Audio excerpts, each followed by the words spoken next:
Oh, good morning, everyone. It's 9:30, so I'll give it a couple more minutes, but I have blue sheets.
If you'd like to fill in your name twice to make the room look busy, that would be good.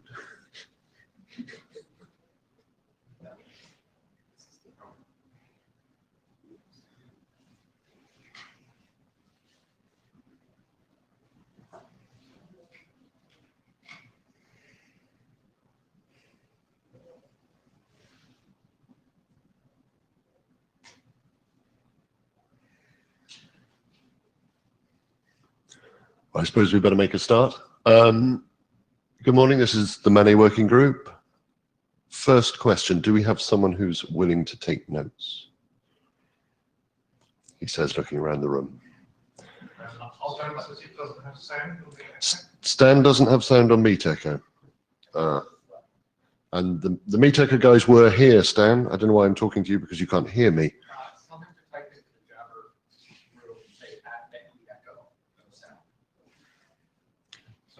You're our JavaScribe now, having offered. No, I was trying to get on the Jabber. Type at Meet Echo. Yeah. No sound. No sound. There's a guy there.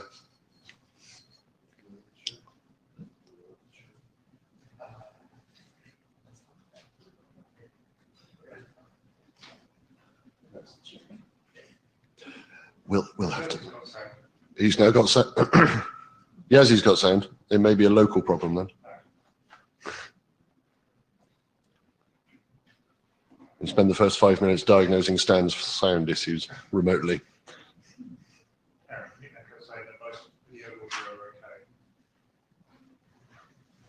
Okay, so I'll start again. Is somebody willing to take notes? Someone just, thank you, Lou. I see you rolling your eyes. You're the only person who showed any glimmer of attention at that point. John, are you happy to be our JavaScribe as you seem to be doing it already? Okay, first off, blue sheets. There should be some blue sheets circulating. I am standing in for the two chairs, neither of which can make it, unfortunately, to this meeting. I am powerless officially, but obviously the Stan Ratcliffe is on Meet Echo, so if there's any questions to the chairs, he can answer them, and equally Alvaro RAD is here as well if there's any process issues. So first up, the note well. I'm sure you've all read it before, but please make sure you understand that this meeting is held under the terms of the note well.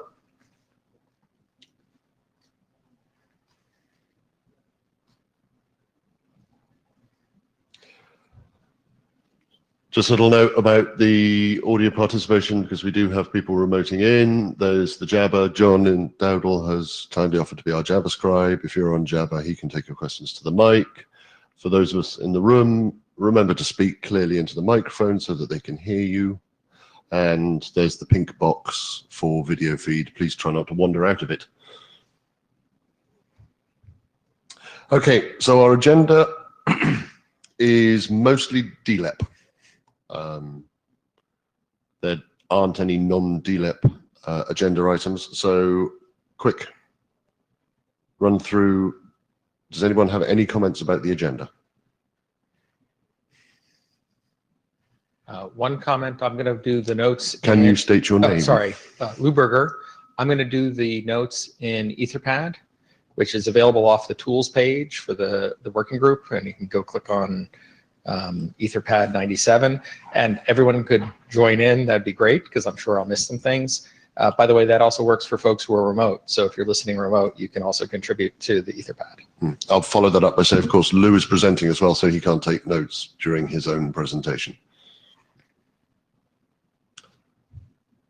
Okay, so quick glance at the document status, which involves some fiddling around on my laptop, I'm afraid.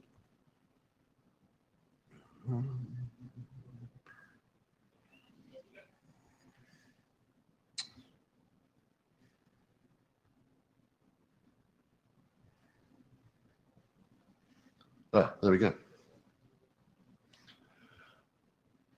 So as you can see from that, we have DLAP core draft, which has now been uprevved to DLAP 25, and Stan will be speaking about that in his remote presentation that has been clipped off the right-hand side of the screen, but is in last call, and a telechat has been booked for later in the year, this year.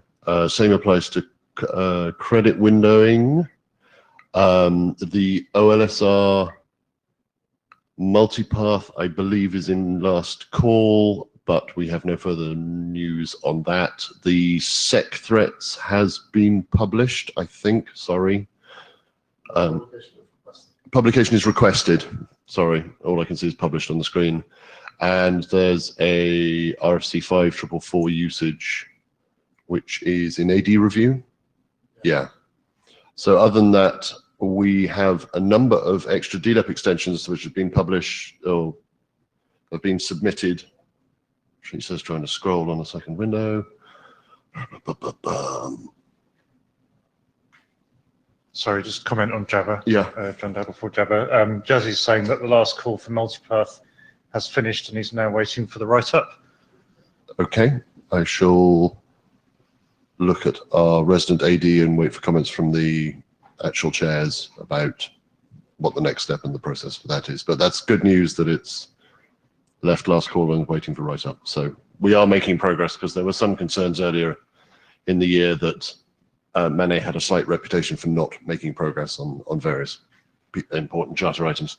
I will refer you to the data tracker webpage for full details, rather than reading you out a boring list of things which are publicly available.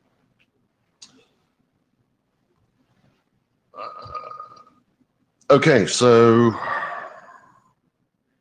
first up, if Stan can get his remote to work, is Stan Ratcliffe with a DLAP update.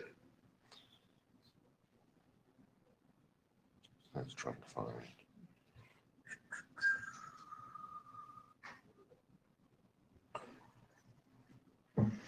Stan, are you there? He's having some problems. Okay.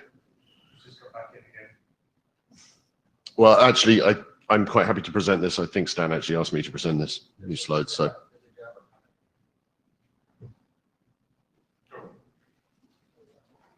Yeah, thank you, Lou. Yeah, so Jabber comment from Stan. Says, yes, Jerseys is specifically waiting on me to do the write-up. My apologies. Okay. I'll tell you what, I'll present this on behalf of Stan. I think he actually asked me to present it, but I didn't know whether he wanted a remote. So this is the DLAP current status. So the author team have actually worked fairly extensively to get the final review comments that have come back from the AD integrated. We had one comment on the list. I'll move on to the next slide. Sorry, these aren't my slides. So we had one comment on the list which seemed like a fairly benign clarification question, but actually turned into a very sensible question about a weakness we had to do with the IP address handling. For those of you who are familiar with or less familiar with DLAP, there is the ability to announce address changes at remote destinations. So an attached router at a far end modem can undergo an address change, an addition or a deletion. And there was a question about what happened when the same address was announced twice in 2 messages? Was this an error? Was this just an inconvenience that was survivable, and therefore what was the response from the DLEP peer to what appeared to be a logically inconsistent address? Now, we initially looked at this and thought, oh, well, it's pretty obvious, but it actually turned out to be some subtlety, because it can be split into 2 use cases. One, which is the address change indicates that the state of the session, i.e. both parties on either end of your local DLEP session, their internal state machines have got out of sync, and therefore the session needs to be torn down with a status code of "you've gone wrong." But there's a second case where 2 different remote destinations can announce that their attached routers have both been assigned the same IP address, which indicates a network misconfiguration, but is not a failure in the DLEP protocol, and therefore the session shouldn't be torn down in an error state, but the receiving peer, the local router, can say, that's fine, I understand that that's a network misconfiguration, and there's an opportunity for it to log to some NMS system or react appropriately, but it's not a fatal case and doesn't result in a session termination. And it took a little bit of time just to work through all the use cases, and by extension beyond the addressing, this also applies to the ability to announce small stub networks. So there's a subnet announce. Interestingly, the first pass we made post draft 24, which we thought we had fairly quickly, involved a termination. Now that actually is an attack. We've mitigated that, so it isn't there, and there's some fairly there's clear text in the document to say that if you get duplicate address announcements from 2 remote destinations, you must maintain your session. And that's actually far more important than it initially appears, because it would be possible for a remote attacker to assign their router to the same IP address as another router within the same radio network, causing every radio to kill its DLEP session. Hence, that must is actually very important. And on initial reading, you think, why is this a must? But that is in there. So it was quite nice to consider some security implications to find a potential issue and realize we had the correct resolution. So I think it's a victory for peer review. Okay, so we've got an IETF last call, which has been scheduled on telechat for December the 15th. As it says on the slide, other changes were based on feedback from the AD, all good. They all went in, they were all valuable comments, so thank you, Alvaro. Credit windowing was, Draft 7 was submitted on November the 14th. I think there were some minor typos. I believe there was a 13 and a 12 that went out within days of each other. Again, AD review comments, and as it's sort of moving in lockstep with core DLEP, again, it's scheduled for the same, or a telechat very close to the date for DLEP. That's it. Any questions?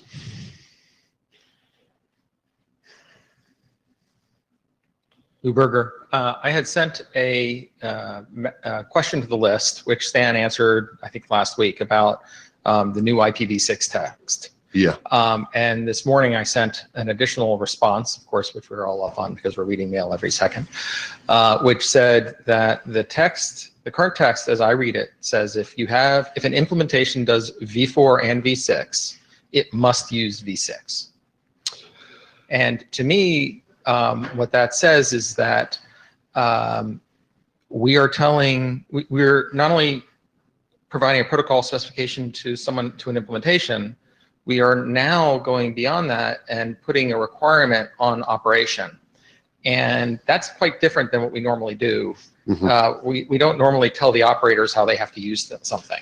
Okay. We tell the vendors or the implementers how they have to implement the protocol, but we don't tell the operators they have to use certain options. So I think that recommendation goes beyond it goes beyond our norm, and 2, it actually may limit the applicability of implementations. Yeah. Because it means that if I am an implementation and I implement both v4 and v6, and my peer implements v4 and v6, I'm required to use v6. even if the operator doesn't want to use it. Okay, I totally understand your point. I can see where you're coming from. We are being pulled in two directions simultaneously with DLEP, and we're trying to straddle the middle ground here. One of the pulls is from industry, where particularly the radio vendors, IPv4 is still king. That's just the way it is. Most of the systems using Manet radio systems are still in V4 land, and it's going to take them time to catch up. So we must have the V4 support. What the intention of that statement was to say is, if you are dual stacked and you have V6 support, then use it. You've got to pick one of them. And if you've got both, sure, you can turn off the V4, but if you've got V6, please make it available. And I think the area you're talking about is specifically the discovery. So it doesn't say that. What it says, if you have V4 and V6, you must use V6. In which case we might need to revisit the verbiage. If it said, if you have V4 and V6, you must provide a configuration parameter to the user to choose which is used, and V6 must be the default. That's something that's very implementable and doesn't tell the person deploying the protocol that they have to use V6. It just means, hey, when I go to my screen, if I don't type anything, I'm going to get V6. Okay, that's cool, but I know I want it V4, so I go in and go reconfigure it. By the sound of it. So those are two, but that's not what it says. Yeah. You know, if it said that, I wouldn't have had a comment, and I would think that would be just fine. Our intention was to say, if you've got V6, use it, but you're not forced to use it. But if you've got V6 in your stack, turn it on.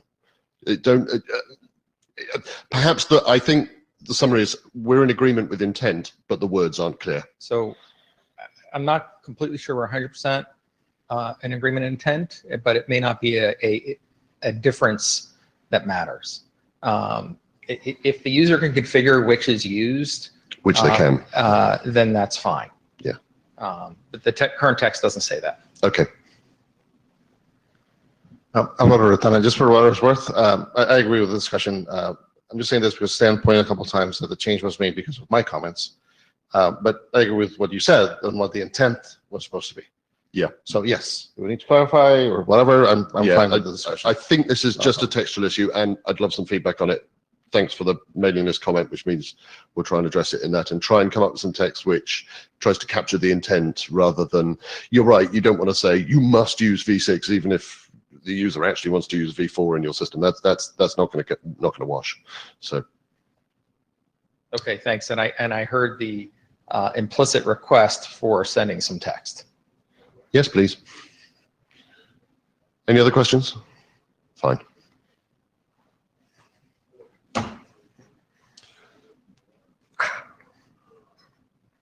So next up we have Lou, if I can find his slides. Can't find his slides. There we go.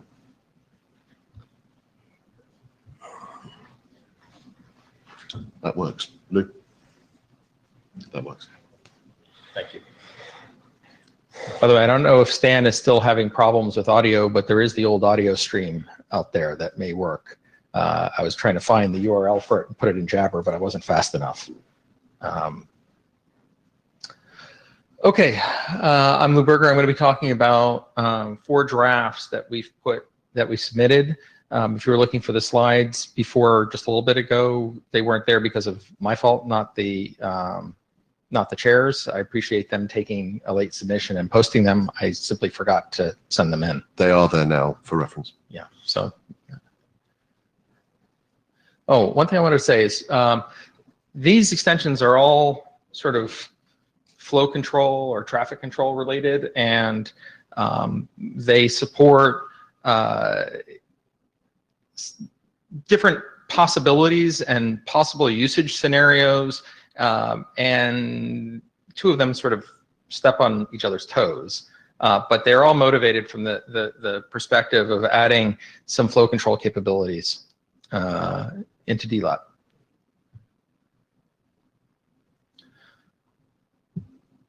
So 2 of them are direct flow control extensions that are all using the control plane. We've had some discussions. I can't remember if we had them in the group or just outside the group, but we've had some discussions about potentially using link level flow control in the data plane. These are control plane based mechanisms.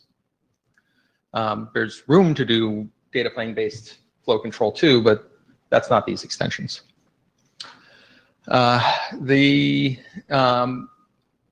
first two also operate with either non-diff server aware flows and devices, as well as diff serve aware devices. That's a little bit of a change from the credit window that's out there that Stan's been working on. That's actually the big change that we expected to add, and it turns out we went a little bit beyond it because of the synchronization problem we see between credit windows, and took a little bit of a different approach than Stan's draft, which we've heard about for a while. Why don't I jump into them rather than give summary and then go into the details again.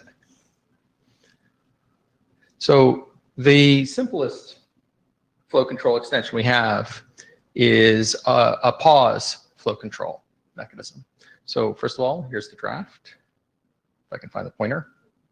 Yeah, here we go. And think of this as X on, X off, but from a control plane perspective. So it enables a modem radio. Can I say that? All right, a modem to flow control the router. One of the things that we did in both of the flow control extensions is we looked at whether or not it was important to have flow control be bidirectional, meaning a radio be flow control the router plus a router flow control a radio. So we looked at whether we wanted to do both of those or only one. And what we decided is that the use case for a router flow controlling a radio certainly exists, but we didn't think it was really going to ever be used. So we decided to simplify our proposals and saying that flow control is only going to operate from the modem to the radio. So that's a little bit of a difference from what's also in the existing credit window draft. We really are interested if anyone thinks we're wrong here. We know how to add it. We even had a version that went both directions, but decided there wasn't reason to do that extra mechanism. So if you have a perspective on that, we'd love to hear from you now or hear from you later.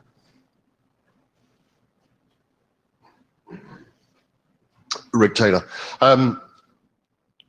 My gut says for completeness, given that the sort of basic flow control is bidirectional, and you allude to the fact that you might have a mechanism that was in but you took it out, how much extra work would it be to just make it bidirectional and then have a slightly more rounded? Otherwise, someone might at some point just come back with yet another extension of this extension, which runs it the other way. It's just so from a spec standpoint, it's not significant. Yeah. From an implementation standpoint, it's not hard. It's quite doable. From a testing standpoint, it means there's a whole testing path you have to cover as you bring the code forward. So we thought that looking at it from the full life cycle, it just didn't make sense because we didn't think anyone was ever going to use it. And more than that, it allowed for it became a barrier to entry, so to speak, a barrier for, in particular, router manufacturers to accept DLAP. And so we didn't want to give them more to do. Could I suggest that perhaps there's nothing to stop you within one draft specifying 2 DLAP extension code points? So have one for one direction and one for the other, and then, okay, you do get into the problem where people start to specify drafts or RFCs rather than extension points, but I'm personally not a big fan of optional stuff. You know, when it's an option, someone does, someone doesn't, it becomes an interoperability problem. So first of all, if the working group thinks it's important and that there's a real use case, we'll do it, no question. If it's just like a completeness argument, we'll resist and then listen to whatever the working group says. Okay. So, you know, if is your feeling that this is important, or is it that you have a use case? No, Sorry, is it important? That's the same thing. It was Or a is it just completeness. like, It was a completeness. It's me being purist here. I can see your use case where currently, the router is always going to be pushing traffic much faster than the modem. So the ability for the modem to tell the router to just shut up for a second, that's a workable use case, and I can totally see that. And I agree with you that the vice versa, the other way around seems unusual, but we can't predict the future. So it was a completeness argument, and I take your point about keeping the extension simple to the point, single it's just specification point. easier to do? Yeah. Okay. Well, it's a good thing to keep in the back of our mind. Maybe if there's real interest, we put it in and say, hey, one of the things is it ends up being sprinkled all over the place. Yeah. It wasn't like just one section of, let's drop this section. All right. So where was I? So we have pause, X on, X off. So we have a couple of different options. One is that you can say from the modem to the router, just stop, don't send anything. So do it on a device-wide basis. And here we go. That is using the session update message. We can also, on a per destination basis, so if you have like multiple paths to out your modem that you can independently send, you may want to say for one destination stop, but the other destination continue. Read memo? So that's one basic capability and an option and capability of doing these two different ways. We say that you have to support both, and that it's really a deployment choice when you want to do one versus the other. So it's not like these are optional capabilities where you choose one or the other. If you're doing an implementation, you would actually do both of those things. And based on the traffic flow and your actual operating parameters, you would use which is appropriate. Another capability we have is, as I mentioned before, doing flow control on a diff-serve code point basis. Let me just see what the next slide is. I'll come back. So we'll do on a diff-serve code point basis, and that is we're really looking at modems that have multiple queues, multiple output queues, and that the diff-serve code points are mapped to different queues. And that you want, when a queue fills up, you may want to say, hey, stop sending to the router, stop sending to that queue, but the other queues, it's okay. And that's what the diff-serve code point capability is about. Now, if you're a modem that only has one queue, you don't really want to do that. You want to just pause everything. And we have a way of covering that case where you only have a single queue. Now, you'll notice I'm talking about the flow control perspective flow control from a queue perspective, because that's really what's going on in the device is you have queues. You don't have diff-serve code points that you're operating on or queuing on or clocking out on. You have queues. And typically, a traffic is mapped to or classified to a queue based on the diff-serve code point.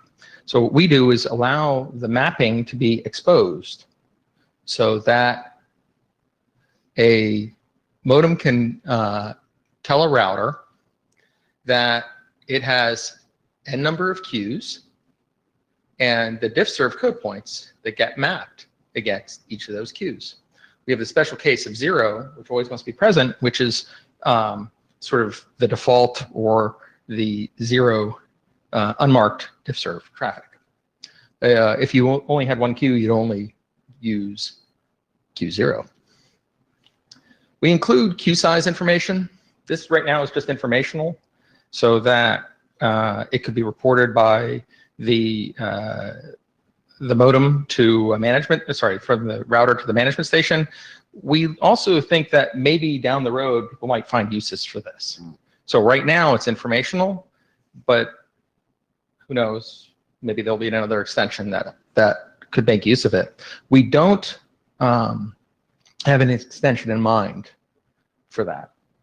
It's not that we're seeding with the, trying to lead up to yet another extension. It's just that we think it will be useful, and that at this point it's pretty easy to convey that information. One open issue we have, and we've had a bunch of internal proposals and discussions on, is how do we actually encode this list, right? It's a two-dimensional array where one dimension is the Q index, the other dimension is the diff-served code points that map to it. And the encoding here is a little odd, and in that we say how many Qs we have, we give the list of Qs, we give the Q size here, and then in the list we say how many DSCPs are present. And then we have a list of sequences of DSCPs that you have to map into there, and it sort of feels ugly. Mm-hmm. And it feels like it's really error prone. But then we said, okay, let's do TLV or a TLV array. And it's like, okay, we have TLVs within TLVs. That's really ugly. And then we said, okay, let's use multiple data items. And we got halfway down documenting all the error cases that introduces. Because it does. It introduces a whole slew of error cases. What happens if in one message you have some Q, some of the Qs indicated, the next one you don't? Is that an implicit drop? And it's like, this is getting too complex too. So we really would like to get input from the working group on this. The only other option that we've come up with that personally I feel comfortable with is taking the sub-TLV approach, so data items within data items. And it's ugly, but okay, it's a little bit cleaner, and it's a nice generic mechanism that maybe someone else will use in the future. So maybe we should do that. But on the other hand, if it's only for this one case, then this little complicated encoding may make sense. Rick Taylor again. There was some discussion when the design team was still very active a couple of Berlin IETFs ago, where we discussed sub-TLVs and how we were going to do queues and flows, and at the time it was decided that was out of scope for core DLEP. But I know personally it's been something I've wanted to revisit for some time, because it's such an obvious thing to want to get in. And I like the fact that you've tried to address it in this draft, and I know you're going to try and address it in some of the other ones. There's some similarity here. I'm wondering whether the working group thinks this is worth pulling out into a queuing extension. So the QID. Yeah, the QID so right now, with sub-TLVs, which is my personal preference, but people can shut me down and tell me there's a better way of doing it, and address that whole issue which you've raised here in one place, and then allow that as a referential point for pause per queue or pause just per device. Right. So what I heard you say is actually there's two extensions. One is sort of a generic sub-TLV structure for data items. Yeah. That would be its one extension. The other one is whether queues should be independent. And you'll notice if you go read the documents, the same data item shows up in two drafts. Yeah. Why do we have it in two? Because they're standalone things right now. And as soon as one got adopted, we point to the other one. That was what we were thinking, but certainly it's quite possible that you just have its own extension to do the data item, to define the data item, and then the use is in another document. That's all fine. Sure. Yeah. I would look to the chairs who I know are here in spirit and on Jabber. So if the chairs have direction now or later, I'd be interested in hearing that. John Dowdle, Airbus. Yeah, I'm kind of wondering if this should be a general sort of how much can I take thing for the modem, saying I can, looking at your queue size, I wonder if there should be, can you please set your flow rate to this on this queue with a special case of 0, meaning shut up because I can't take any more for the moment. Isn't that Netcom? That's management. We've always, sorry, Rick Taylor here, we've always said DLEP is not a management protocol. No, it's not a shut management protocol. Shut up is fine. Shut up is pause. And that's what we're talking about here. John is thinking about configuring queue sizes. It's more a case of temporary constraining, not sort of absolute, not forever set your value this. It's just sort of, just quieten down a little bit for the moment because I'm having trouble getting all of this traffic over the air. Well, that's what we're doing here with pause. So we have. Well, it's a bit finer than pause. It's so sort of slow down a bit. So we also have the more complex mechanism next on credit. Now, the notion of taking this information, which we said was just informational, and now setting your transmit rate to that, to match that, that's interesting. We hadn't discussed that for this, but there's no reason why you couldn't do that. And in fact, you could do it without any change to any specification, because that's just a internal implementation thing. So we certainly could add some words to this that says a router may choose to do that. Okay. Yeah, while I'm here, as with my JavaScript hat on, there's a comment from Stan that says, I think we should discuss on list. As a working group participant, I'm leaning towards doing a common sub-TLV document, but it needs discussion. I agree with Rick, DLEP is not a management protocol. So a generic sub-TLV would be nice. We would definitely make use of it.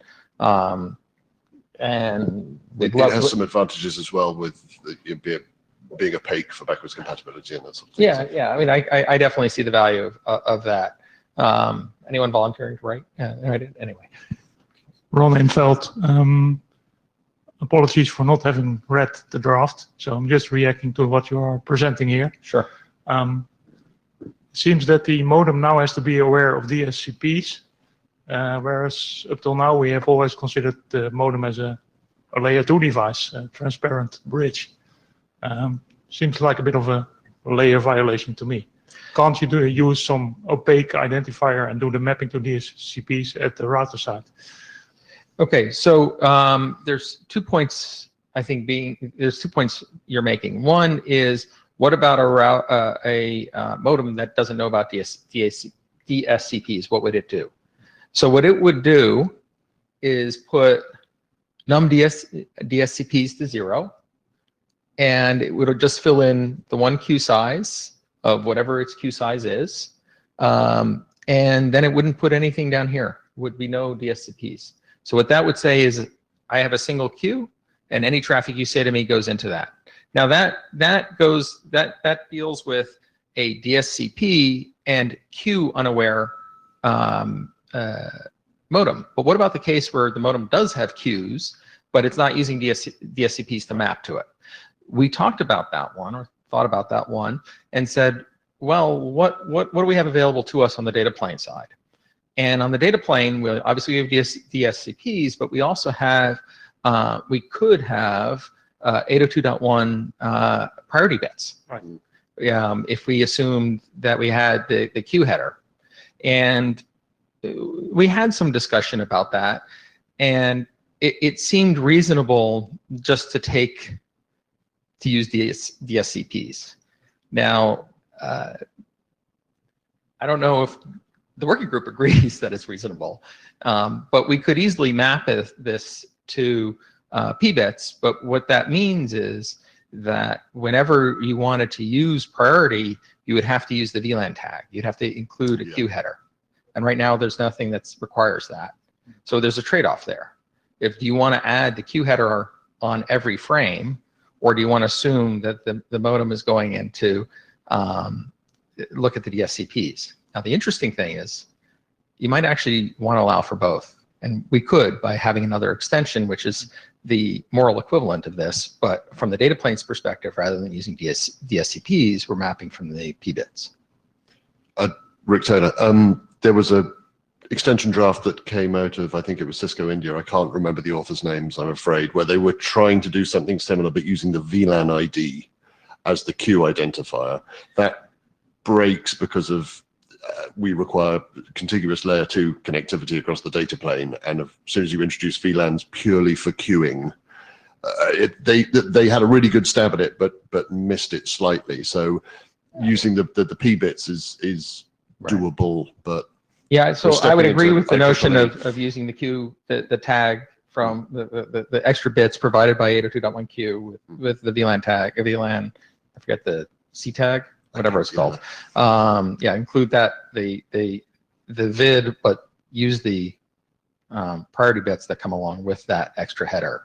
I wouldn't touch VLAN for that. Yeah, absolutely. And the other complexity we thought of is that do we make it priority per p bits or priority for VLAN per p bits? We came on the side of, by the way, it's just p bits. But I'd be interested in reaction from. Do you want to respond to the trade-offs that we talked about, or just take it to the list? I think I'll just go first, read the draft, and then respond on the list. Perfect. Thank you. Yeah, comment from Stan, just following up to his previous comment. He's volunteering for the sub-TLV document if we get consensus. If we get, I know this isn't going to be an immediate response. If we get consensus for what? For doing- Consensus for doing the sub-TLV or consensus on this document? Personally, I think sub-TLVs is a great idea, independent of this document. Rick Taylor here. I would volunteer to do the sub TLV work as well as with Stan, sponsor willing, obviously. But, Yeah, and you know what? I'll contribute also. So absolutely. I think The response from Stan is consensus for doing the sub-TLV. cool. How many are interested in? Just because I'm at the mic, I'm going to take advantage of go that. for it. How many are interested in a sub TLV? That's a high percentage of the number of people in the room. So I've never seen so many hands per occupant. Yeah, Stan's done a hymn as well. Cool. So I guess we can race to see who gets the first draft, and I'll take up the rear and help out where I can. I think sensible. I am not a chair, but I think a sensible approach is if those who are directly interested, so Stan and myself, and perhaps you, Lou, bash out some text, bring it to the next IETF, and check that the working group doesn't go away. Yeah, and I'll align these to map. Yeah, to that. that That's makes awesome. sense. Thank you. Sorry, Rick Taylor, can I just raise one more question about going back to the queuing and the queue size? How flexible is that in terms of you have a modem which has some sort of queuing hardware based on some configured, I have 4 queues, I do some sort of just basic the packet inspection rather than using DSCP code points and map it through that way. Ignoring the configuration side of that, and I know you're drifting into a deployment specific area, but the ability to say, I have 4 queues, they're not really diff-serve code points, but you know what my 4 queues are and I know what my 4 queues are, and still continue to use this port extension. Well, at that point, you're doing things that are between multi-vendor interoperability agreements. You can do anything you want. Yeah. So, you can say the DSCPs in this case are, the value at this offset, because a DSCP is just the value at an offset. And, even though on the wire it says the offset is where the diff-serve code points are, you're actually, that it's really somewhere else. So that would be really easy to implement. Standardize, you have to then pass through your offset, your match size, and then your match value. Could we do it? Sure. Do we want to do it? And I'll look to the working group for that. Yeah, you're embedding BPF syntax into protocols. Right. Yeah, exactly. So the format didn't quite line up, and that's why I missed the first point. So this is the queue parameters. This is actually the pause and restart data item. It's exactly the same. And basically, we say when you pause or when you restart, the only difference is the type. You give the queue index, and it actually could be a list. So, I could pause Q1 and Q4, and then come back and restart only Q4, and then later restart Q1.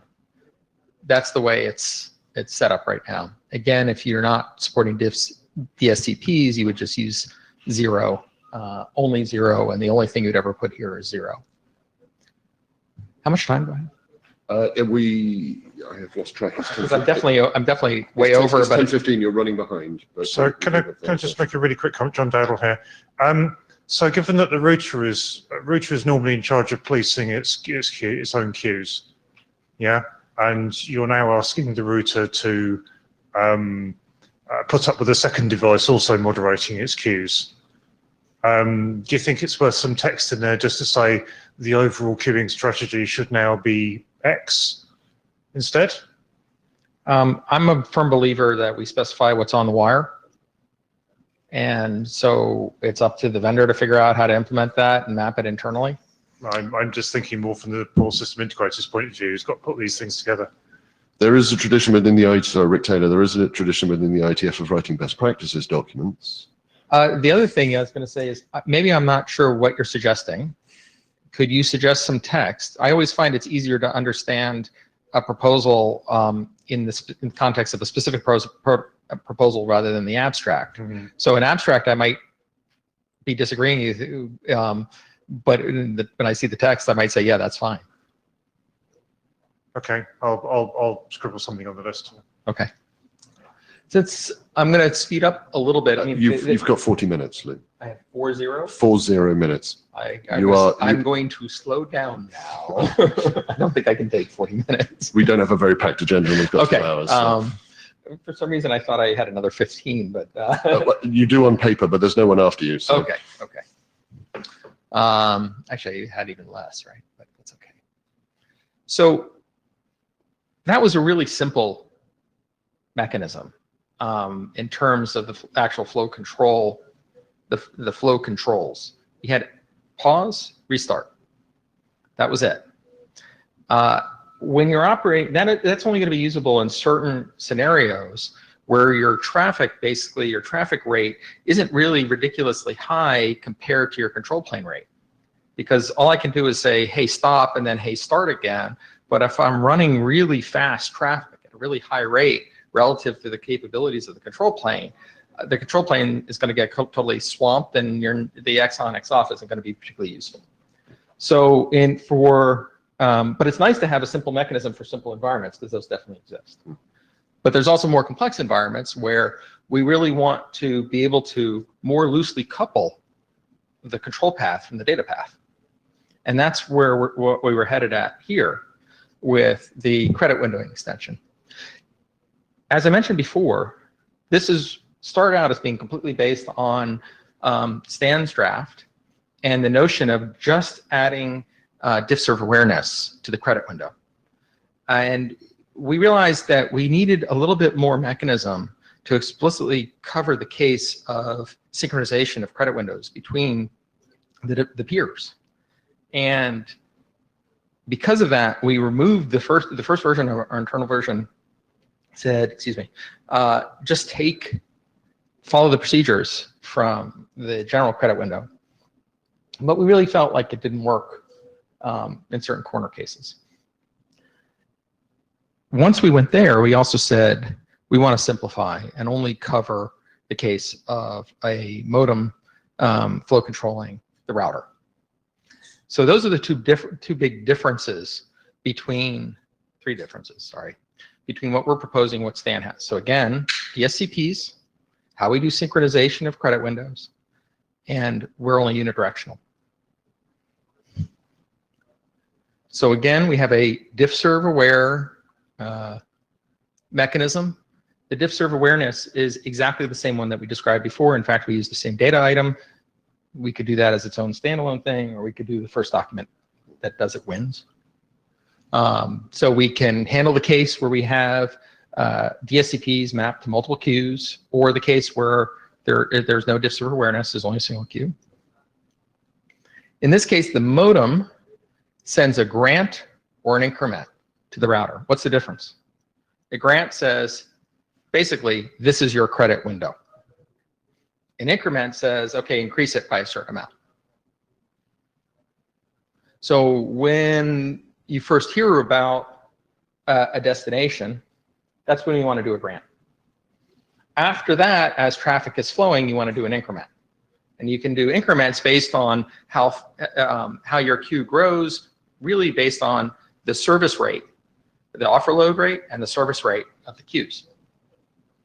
And you can dynamically adjust it, and the modem can pace out the increments so it always stays ahead of the traffic, and it is related to the actual queue depths.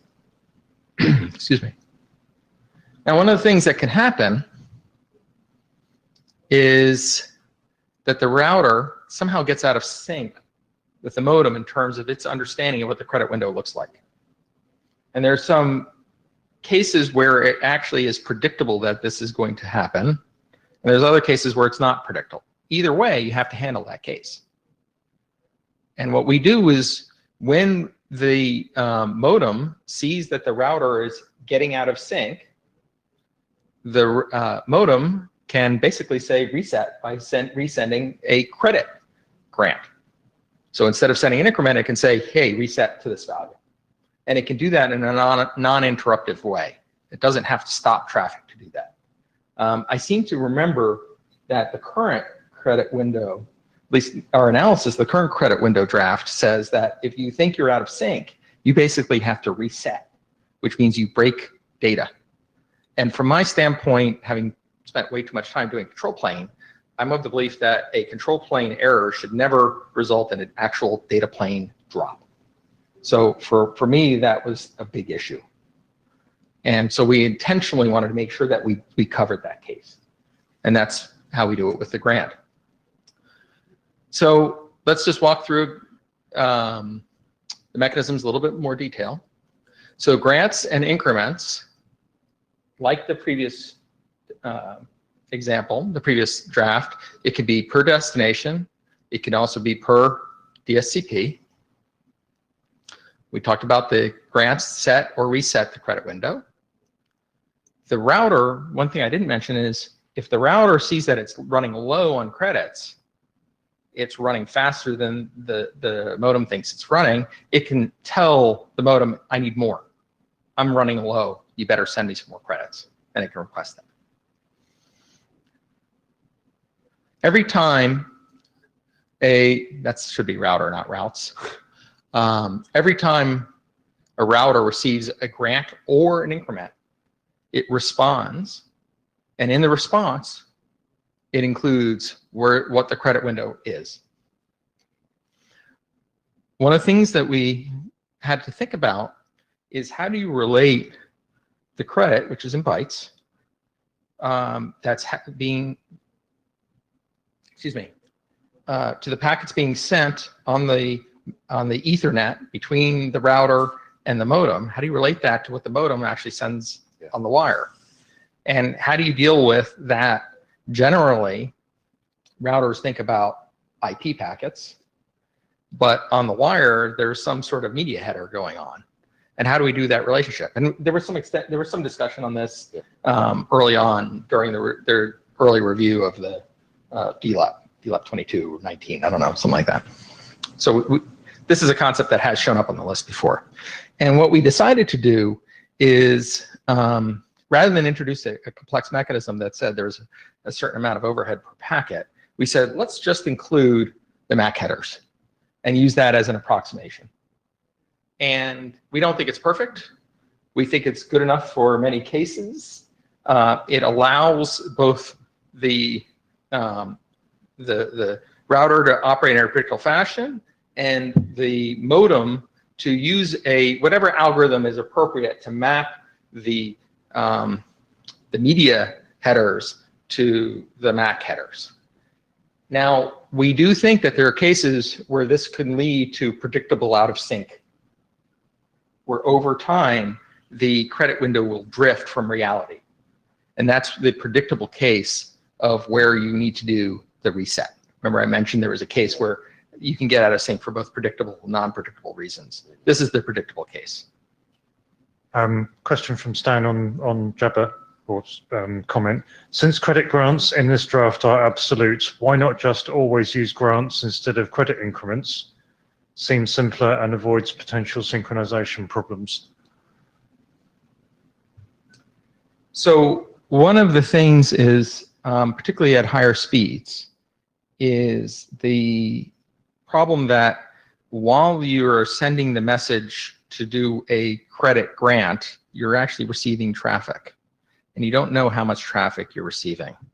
So you have a flow problem and a synchronization problem between the time that the modem decides to send the grant and the router receives that grant, and during that time frame, again, from the decision to the send to the reception, so it has a certain amount of latency, how much traffic has been sent on the wire at that time.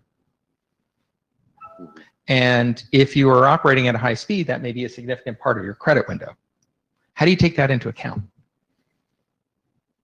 So what we decided is we can avoid that problem by sending an increment. Then you don't really care how much time has elapsed, as long as the control plane processing happens fast enough that there's still credit available on the router. So it's really to deal with that time window and that race condition that we think increments are an important part of the equation. Because again, remember, we're matching a control plane mechanism, which is happening on control plane processors, which might be really slow compared to the data plane. There are some data planes that are really slow, so it doesn't really matter. So it would be equivalent, because the amount of data sent from the time that the modem decides on the credit and the time the router processes it might be faster than any packets are sent on the data plane. But in a high-speed modem case, it doesn't work. So that's the reason. We'll see with Stan, if Stan has a follow-up. And someone is texting me like crazy. I should have turned off my speaker. Sorry about that. If Stan has a follow-up, we'll come back to it.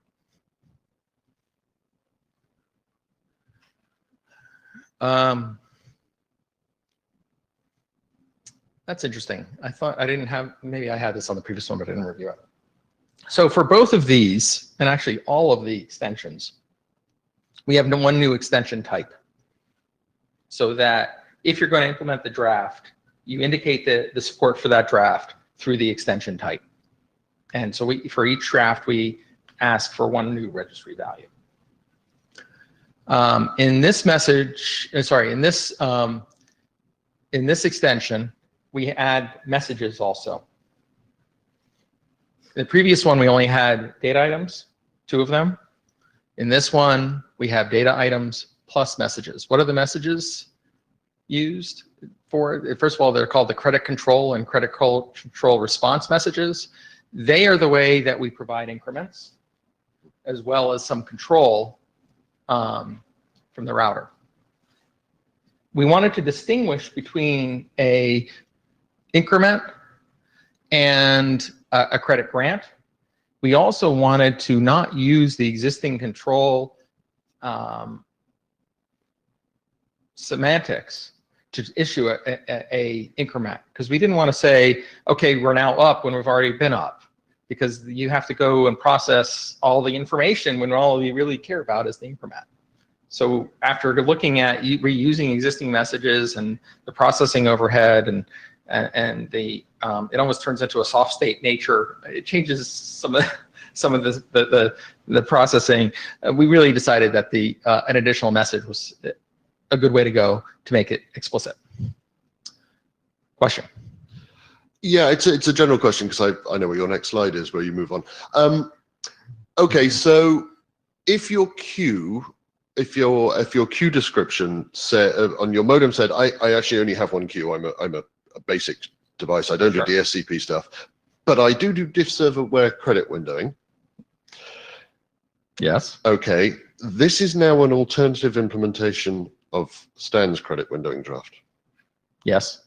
Now, I like some of the things personally. This is not me speaking as a DLEP author, it's just my personal opinion. I like the messages, and Stan is going to hate me for saying that at the microphone. I like messages rather than having data items that carry action rather than value. Is there some, and this is more a question to Stan and the chairs, I see an awful lot of overlap for the default case of this mechanism and the credit windowing extension that goes through. And can you liaise to bring some of the good stuff out of both, such as the bidirectionality that exists in credit windowing? And I know why you haven't done it here, and you've explained it eloquently. But I see so much crossover between these two that it seems silly to generate 2 extensions. It's this is So more there's more mechanisms here. There are more moving parts than what's in Stan's.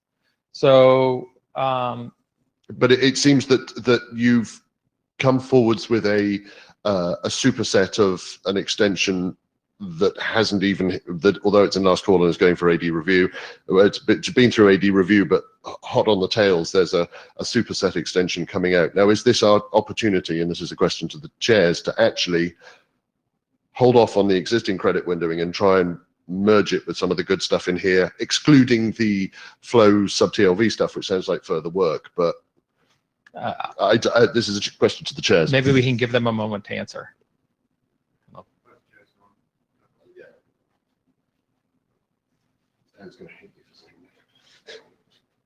So we're looking to the Jabber scribe to channel chairs, and chairs, if you have no comment, you can say, no, is there?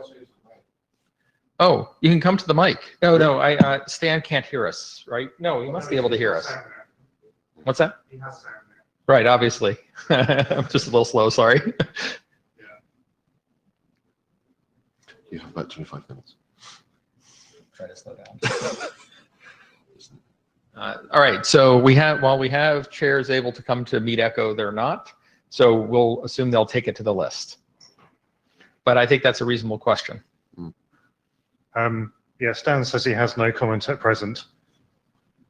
Yeah, that's fair. Yeah.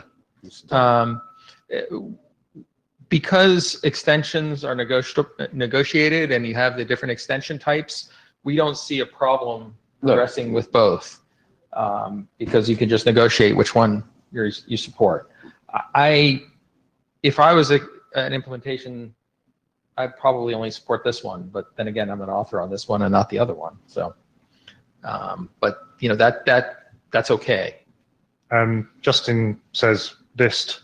It really seems slightly soon to ask, as this isn't yet a Manet document. Say that one more time. It seems slightly soon to ask, as this isn't yet a Manet, i.e. working group document. Yeah, that's very fair. You know, Yes. This is just an individual draft. We really want to stop something that's late in the process that provides value. I think that's a really fair point. Again, there's no reason, since we have extensions, there's no reason we can't standardize both of these that have, actually it's all three, that have slightly different functions and different applicability, and then let the market decide which one is most appropriate, or the vendors decide which one's most appropriate for them. They're both, all three of them are doing a form of flow control. Yeah, I was speaking as myself, John Dowdle. I mean, I can see some sort of overlap between the first one that you discussed, the pools restart, and this one. But I could also see benefit in having a pools restart without interrupting the credit windowing. So you just have a temporary pause and the credit windowing is not affected, but I could also see control plane fights going on then. That's actually pretty interesting. I don't think we had ever thought about a usage scenario where we did the first two together, but you're absolutely right, you could. That's an interesting case. I have to think about whether you actually want to do it, but it's interesting. I hadn't thought about it. It's like queues to refill while you're paused, or empty, drain your queues. Yeah, they'll drain really Yeah. quickly. Yeah. You'll have to do a credit credit set at that same time. Sorry, Rick Taylor, it's almost like a credit decrement by effectively pausing and letting them drain. So by the way, we asked the question of how you do a credit decrement, and we decided on the reset mechanism. Yeah. We explicitly thought about making an increase a decrease. But you know, that's actually an interesting way to handle out of synchronization, because you can say pause and then do a credit window set, and you know that once the traffic stops, that it's been processed, and then you can turn to start, and you know the credit window is set to a particular value. Interesting.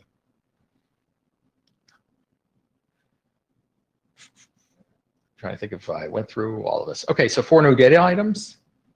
Queue parameters, same as pause. The asterisk is to remind me to say, which I've already said, we only want to standardize it in one place. So the first document that has it would win, or we do what Rick suggested of break that out. Either one, that's fine. The one thing is if we broke it out, we probably wouldn't use an extension type. We'd only say, here's what the format looks like. Here's the semantics of it, but you don't use it unless you use an extension that calls for it. Yeah, Rick Taylor here. I completely agree. I would see a sub TLV or multi-queue document which defines how you format such data items, but that itself wouldn't be an extension. Individual extensions would say, and we use this format, refer to this document. Cool. Okay. But I'm not the chair. It's useful that we only make decisions on the list, because then the chairs don't have to be here to tell us we're right or wrong. They can do it on the list. Okay, we also have the credit grant. Now, the interesting thing here is and one of my co-authors brought this up, the one who actually did the code that we'll talk about in a little bit. He brought up that our credit grant actually has is being used in two different ways and has two different meanings based on what message it's carried in. While the encoding is exactly the same in both, in one set of messages, it's a set. In another message, in the new message, it's an increment. So when you process the data item ID is not enough to know how to process it. You also have to know what message it was carried in. Now, the discussion was, hey, I don't have that information right now.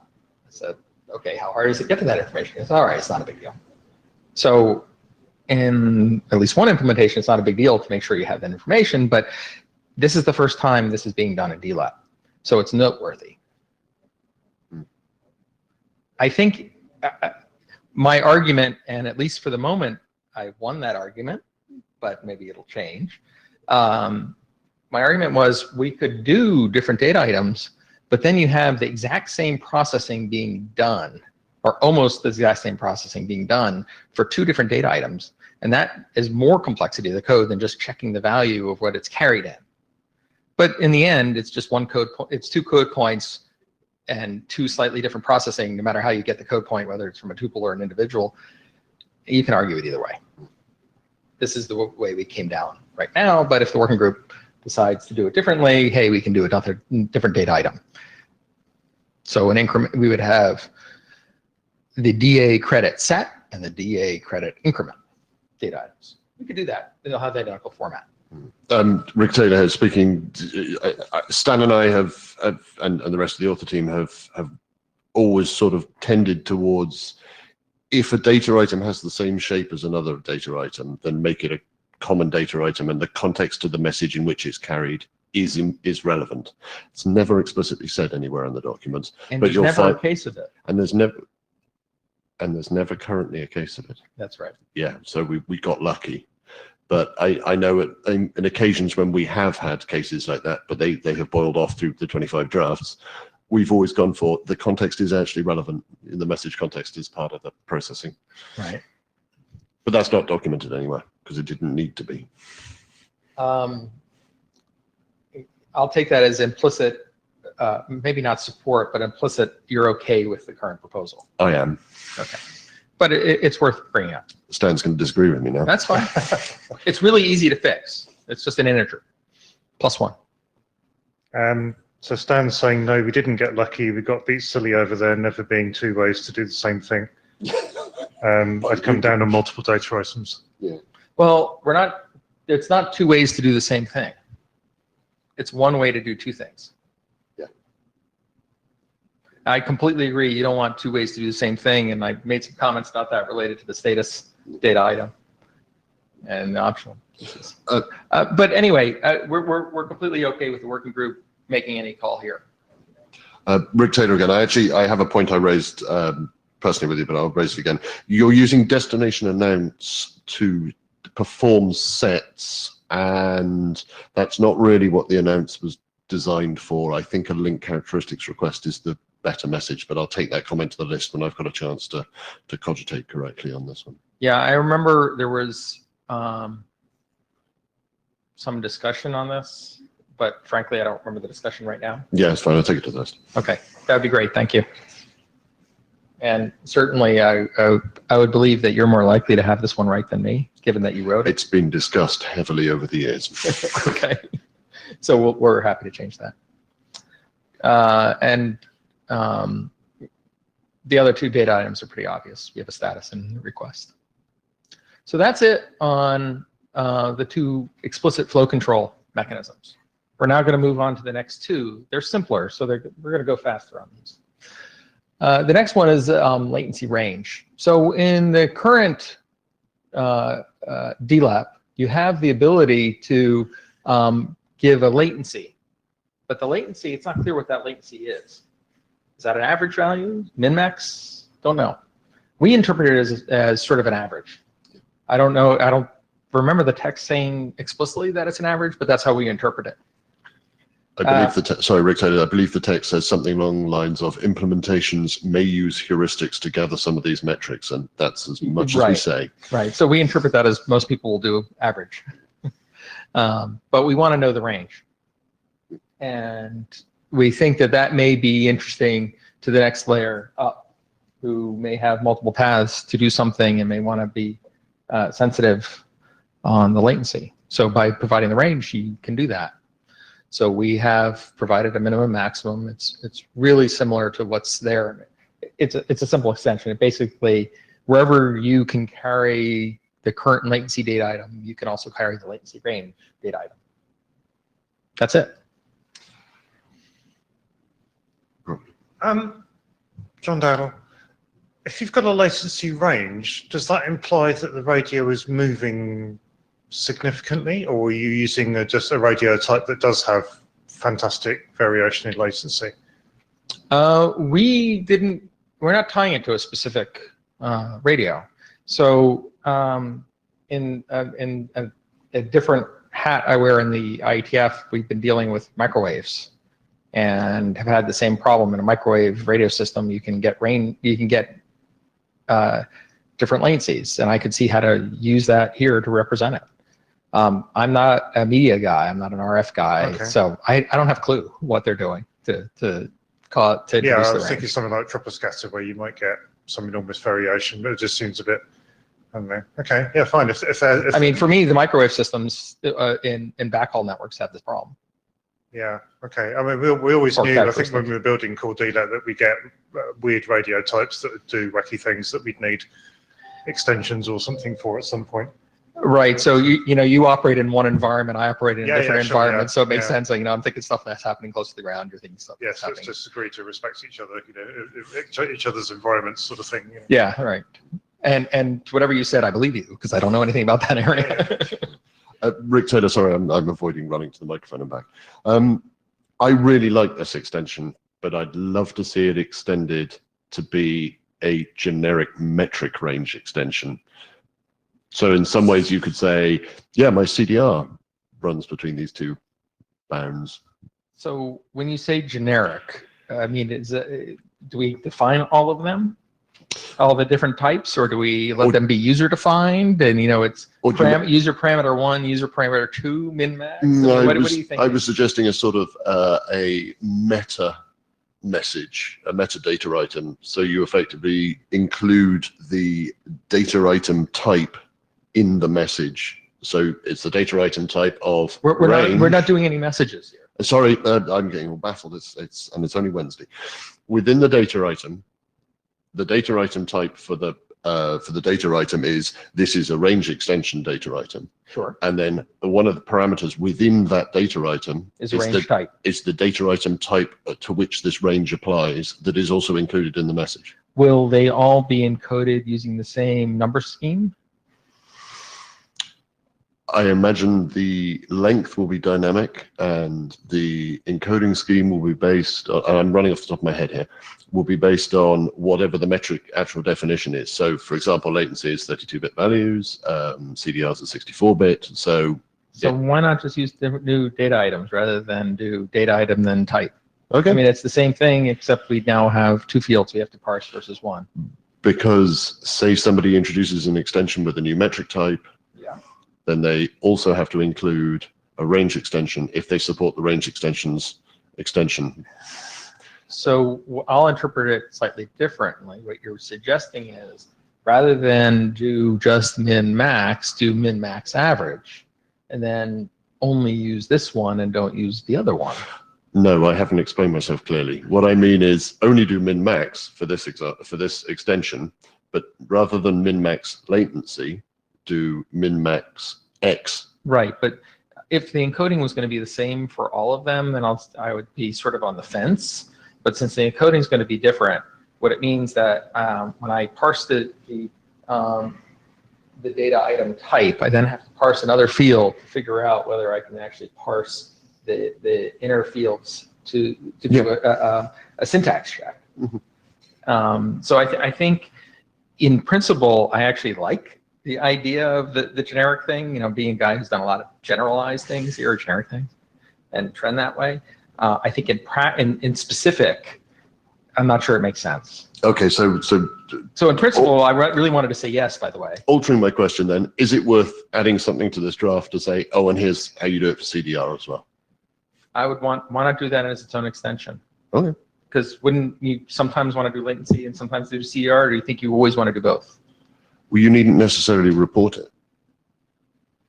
Just because the act of saying I support this extension basically says I may send you these data. It means I items. have to write code against Yeah, it. you mean I have the code to handle these messages if you send them to me. It doesn't mean I have to send them to you. Correct, but it So- means that. Okay. I'm just thinking that the I don't core feel- DNet has these core metrics defined in them, so why not just do it all. do it all in? It's just for more. Because we didn't. It's a bit more we ASCII didn't art. care about that case. You know what? That's fine. I don't feel strongly about this either. And only some of them are variable anyway. So So I'll do the reverse of what we did before. Propose some text. We'll incorporate it. We'll bring it in, and you know you'll join as an author. not a problem. Yeah, Stein is saying this is a good discussion for the list. Thanks, point. Dan. We'll move on. Thank you, Chair. You've got 10 minutes, Luke. I'm not even going to fill that. Although we're doing a good job filling the rest of the time. So the next one's a little different. Well, it's you can map it to the others in terms of traffic flow control, but this isn't specifically talking about rates or latencies. It's talking about path control. So some systems are multi-hop systems at the modem layer.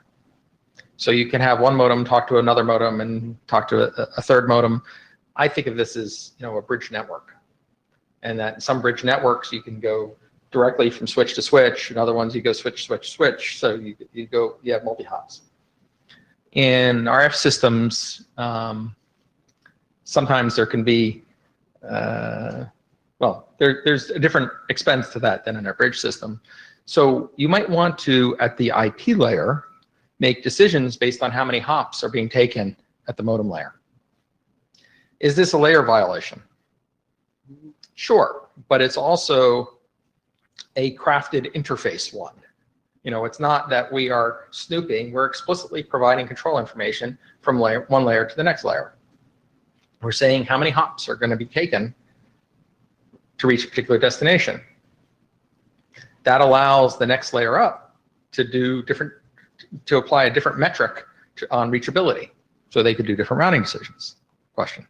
John Dowdle, I think Rick probably needs to add some stuff here, but we've been here a couple of years ago using some mesh radios, trying to get them to behave, and we just got nowhere, and we gave up and just let the radios do their thing in the end.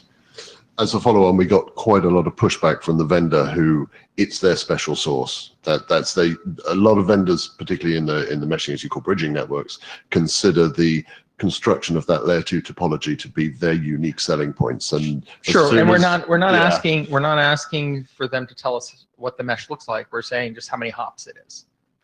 And to cover the case where someone doesn't want to tell us, we have a way of saying it's more than one.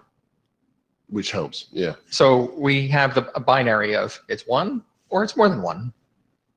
So we had exactly that use case where you have some radio vendor that just doesn't want to tell you the full multi-hop information.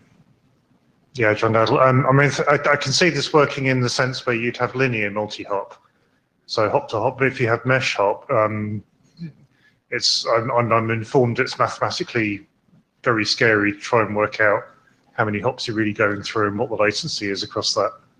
Sure. So in that case, we would just say it's more than one.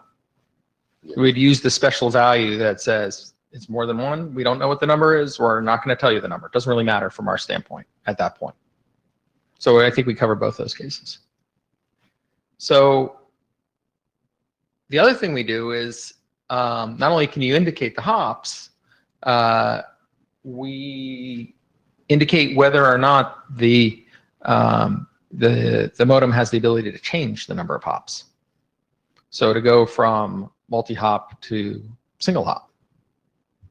And there's some RF systems, I'm told, that actually can do this. So we have the ability for the router to request to change the behavior. We can request to say, well, we can request to say, go direct. The other thing we can say is, don't do any multi-hop. So if it's more than one, just tell me they're unreachable.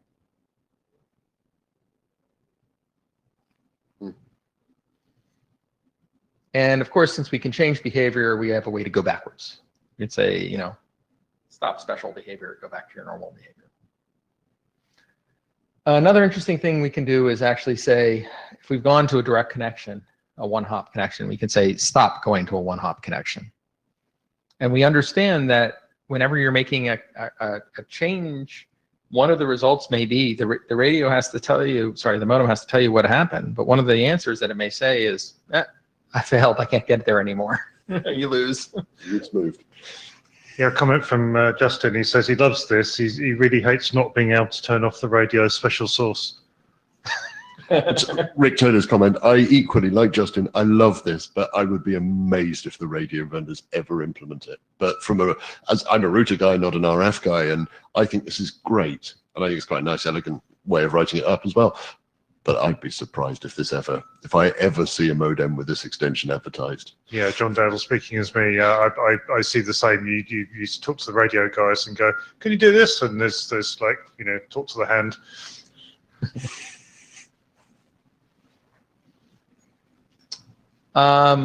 So where do we go from here? For the first few, I actually want to go back to an early slide which lists all four of them and says, which ones are you interested in? But before I do that, I want to point out something that's at the end of the slides.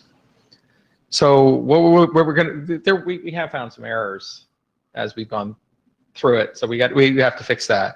One thing that we think is pretty interesting is that there's code coming out. And this code is going to cover all of DLAP. Can I ask a question there, Rick Taylor? When you say code, is this a router implementation or a modem implementation? It's a stack implementation, so it allows for either. Nice. Stan says, we go to the list. Let's ask for working group adoption of the extensions. Cool. Cool. Do we want to ask the room, or does the room not matter? Well, the room effectively doesn't matter, but is it interesting to ask the room? I will, just for entertainment, but I'm not a chair, so But you're obviously sitting there, so the you get decision to is do that. going. The decision is going to the list. But just for my own personal interest, if you think any of the one or more of these extensions has value, raise a hand. That's pretty good. So, Are there any that? yeah, Just as an author, I'm interested as any objectionable. No one's coming to the mic, no hand, so that's cool. yeah. All right. Oh well. Rick has a Quick final comment, statement. Almost got out of there. John Dale, quick comment. Yeah, I think this is the right time to be discussing extensions, and I would strongly encourage extension discussion, given that core is about done. Because I think, yeah, as we alluded to under the design team, let's get core done, and then we can do extensions. Yeah. So now's a good time. Great, thank you. Yeah. 5 minutes. Yeah, so as soon as the code's up, I don't know if it's appropriate to, I guess it's appropriate. It's okay to send it to the mailing list saying, hey, this is up on GitHub. It's a personal comment. But you can also just always go look there. That GitHub, the tree is always there already, just the code isn't. Basically, it's working its way through the release process. You know, MIT, like any other organization, takes a while. I think we're stuck in patent search or something crazy. Wireshark dissector, sorry, Rick Taylor, Wireshark dissector, is that for DLAP as well as your extensions? Yeah. Great. That's good. I don't think David was planning on submitting the dissector direct to the Wireshark folks. I don't know how that works. It didn't occur to me to ask that question until right now. So I can ask him about it. One person I know who has submitted a dissector from the Manet working group is Henning Roger, who's not on Meet Echo, but I know he pushed the RSC 5444 dissector into the Wireshark repos that they use for standard things. So it's probably worth dropping him a mail. Okay, cool. Thank you for the time. Yeah, thank you. Okay, so with 5 minutes to go, I'll use that slide. It's the wrong slide, but has anyone got any other business? Because otherwise we're done. Quick reminder on the blue sheets. Has everyone signed the blue sheets? I know people have crept in at the back. Where are the blue sheets? I have one, but there's certainly one on rotation. One back here. There's one. Thank you.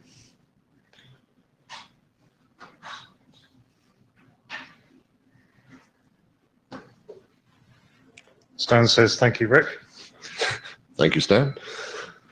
Otherwise, I think that's kind of it.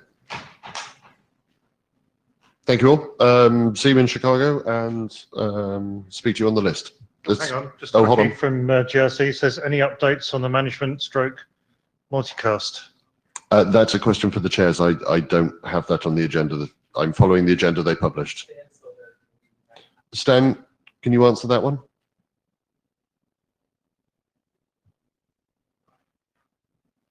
Or Justin, if he's hidden. Justin's gone. Justin's gone. Stan's not sure what he means.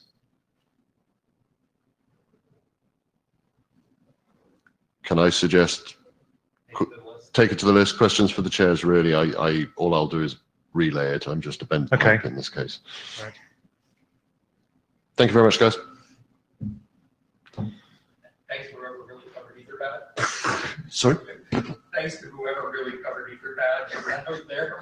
Oh, But you have some good notes. I know. So Somehow. copy it, see that right now.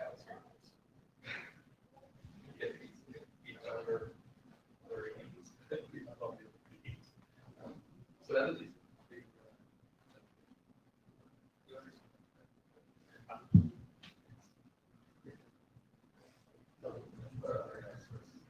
Thank you very much.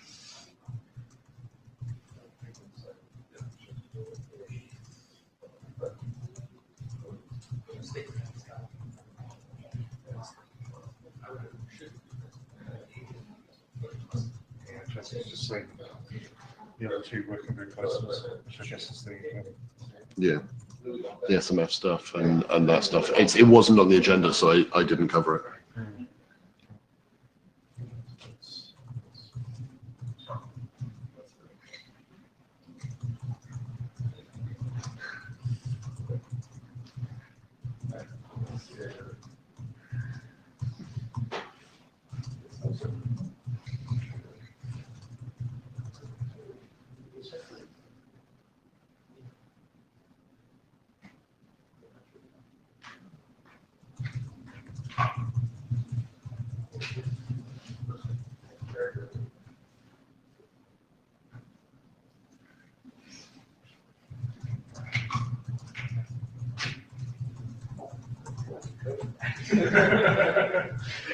It says that